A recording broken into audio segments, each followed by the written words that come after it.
Hi everyone and a happy Erev Shabbat. Welcome back to our weekly Sermonette. We're in the beginning of the month of Av, sort of in the heat of summer, and hope everybody's doing well and protecting themselves appropriately. I'd like to talk today about, obviously when you talk about current events, there's, the concept of people wearing masks. Many people from President of the United States down to regular, ordinary people you meet all the time feel that it's very, very important for people to wear masks at this current situation. Despite, if you walk around, you see not necessarily everybody has the proper mask or wearing the mask the proper way. They still feel that a mask, it's important, despite all that, for people to wear masks. Now, in a sense, you could say a mask, there's something similar in Judaism, would be like the idea of a woman who, once she's married, covers her hair. In today's days, that's done with a wig. Now, there are many people that argue that, what's this whole point about wearing a wig? In a sense, sometimes the wigs that people wear today are nicer than the person's original hair, and it makes them even look more attractive than before. Well, the standard answer, and the answer that's been given for millennia for this inquiry, so to say, is that the wig is there as a reminder. It is there as a reminder, because just like the mask is really there as a reminder to the person that, even though I might not be wearing it correctly, I know that something is different, and I therefore have to keep my social distance, and people need to stay away from me, and I need to stay away from other people. The wig is similar. A married woman has to make this announcement that, we need to keep our social distance. This is a married person. There are behaviors and social closeness that's appropriate, that's inappropriate. Yes, we can meet, but we need to keep our physical distance at this time. And it's a reminder both for the wearer and those around them. In a sense, you could say that was the first social distance reminder that's instituted in Judaism, is this idea. The same thing, like I say, the mask is something I think that besides that, it also makes us reminds us that we're not supposed to touch our face, touch our eyes, touch our nose. And it reminds us while we're out and we see the other person and see ourselves wearing a mask, it reminds us to keep a certain social distance. In Judaism, we always like to turn and find things in the Torah, find things in Judaism. And the question we have, is there a concept of a mask in the Torah? Do we find anywhere in the Torah the idea of a mask? And in a sense, yes, you can say. And the story is told that when Moshe Rabbeinu came down from Mount Sinai with the second set of tablets, we know the story, right? First tablets, sin of the golden calf, broken tablets, goes up several times back and forth. And finally on Yom Kippur, the Jews were forgiven, and Moses comes down with the second set of tablets.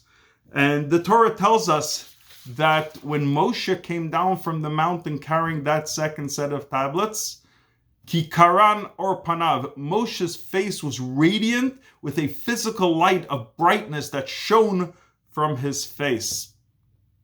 And it says that the Jewish people and Aaron were afraid to approach Moses. And finally, Moses told Aaron to approach, and he spoke to Aaron. And then from then on, this was the order, basically, that once Moses shared with the Jewish people that which God had told him on the mountain, he would cover his face.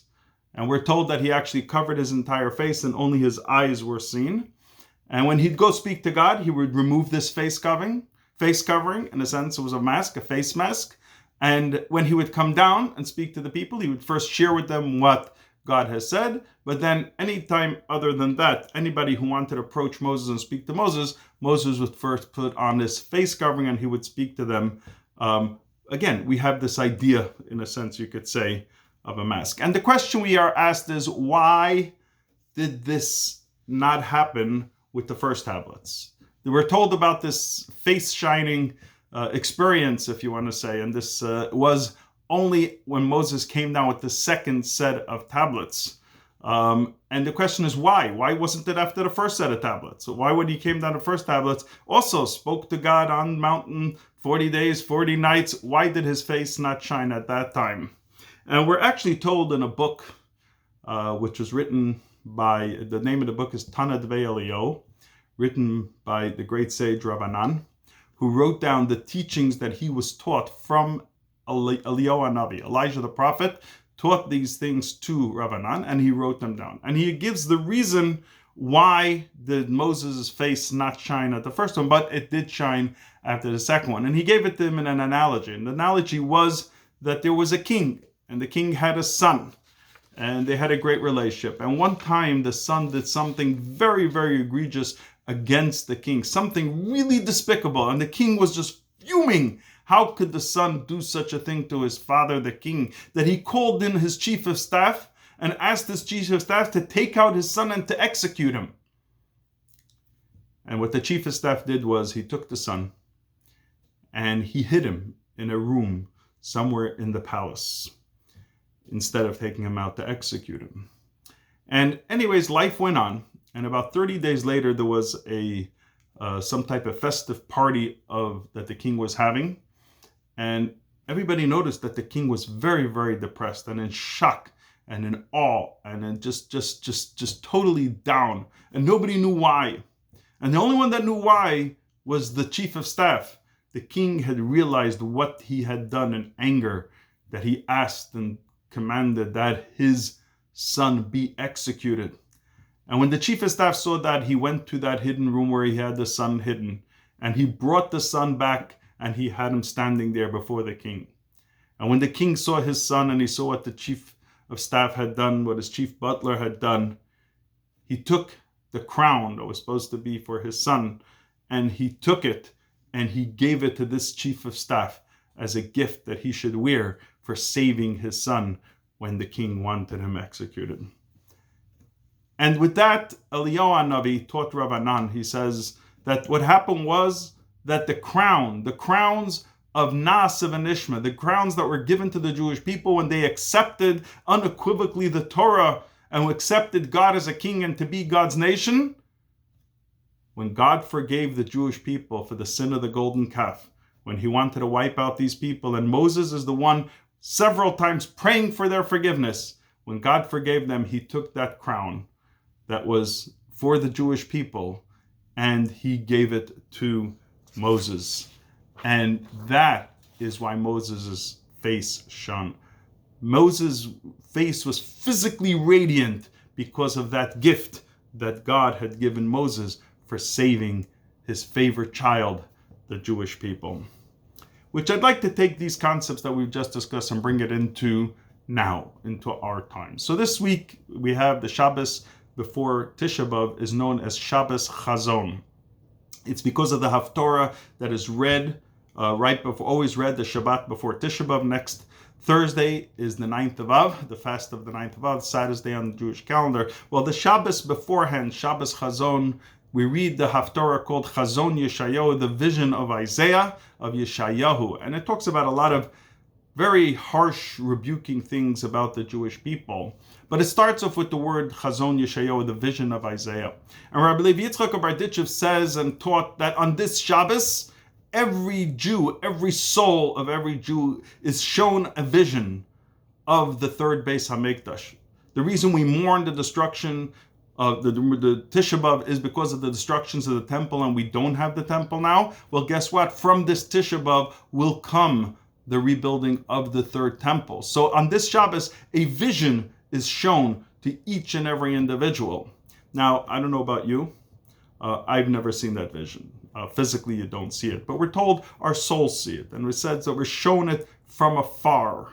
So the question is, why are we shown it from afar? That we also should have a yearning and a desire inside for the rebuilding of the third Beis HaMikdash. Well, actually, jumping back to the Haftorah, the end of the Haftorah tells us how this will happen. How do we bring about the redemption? How do we bring about the end of this exile? So the last verses are Tzion b'mishpat tibada b'shaveha b'tzedakah.